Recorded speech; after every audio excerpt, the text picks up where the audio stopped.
Good morning. How are you, Shannon? I'm doing great. Hi, Shannon. It's David. I had a quick question I want to start out with. Tell us about the movie, The Way. What can people expect, and what is the role of Emilio and Martin in this movie?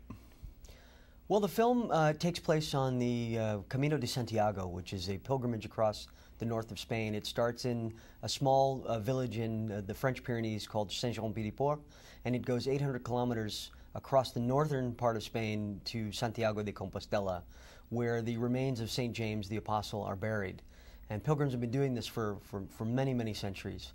This film is about a father who gets news that his son has died on the Camino, on the pilgrimage, and he goes overseas to pick the body up and bring it home for burial, but instead he has this moment of inspiration, and he cremates the body and takes his son's remains along the Camino and sort of walks it in his son's place. So it's at the core, it's a father-son story. But he meets three characters along the way, and it ends up being this really fun road trip.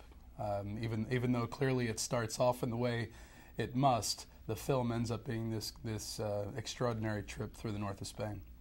Now, how about Emilio? Working with Martin Sheen on the set with this movie itself. Well, I wrote the film for Martin. I grew up watching my dad take a lot of gigs. If he's remembered for some of his portrayals, it's usually Apocalypse Now or Badlands. But he's not an army assassin.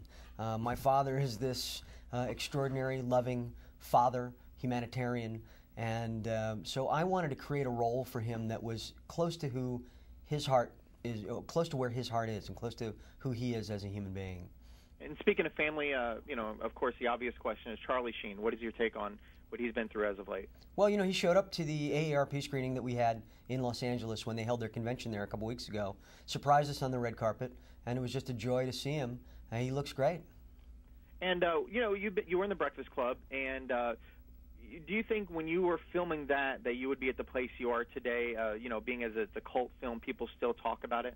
When we shot the Breakfast Club in Chicago, just outside of Chicago, it was a job. I was 21 years old, and that week I went up for a Burger King commercial and maybe an episode of Chips and the Breakfast Club, and I got that job. That somebody said yes to me, and so no, as a young actor, you pretty much say yes to anything except pornography, unless that's what you're into. So it was a great job and a great opportunity, and the film lives on now 27 years since we finished shooting it. Yeah, I still hear even people know the songs of the movie and whatnot too. And lastly, David, what can people expect going out to the theaters to see this movie?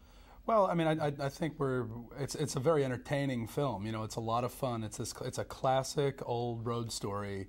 It's a character-driven story. It's inspirational if you want to go there. It has this gorgeous backdrop, but I think you can get lost in Spain. I think that's the idea, is to get lost and then maybe find something that you didn't know you were looking for. And David and Emilio, thank you for joining me right here on CelebDirtyLaundry.com. Thanks, Shannon. Appreciate it. Take care, Shannon.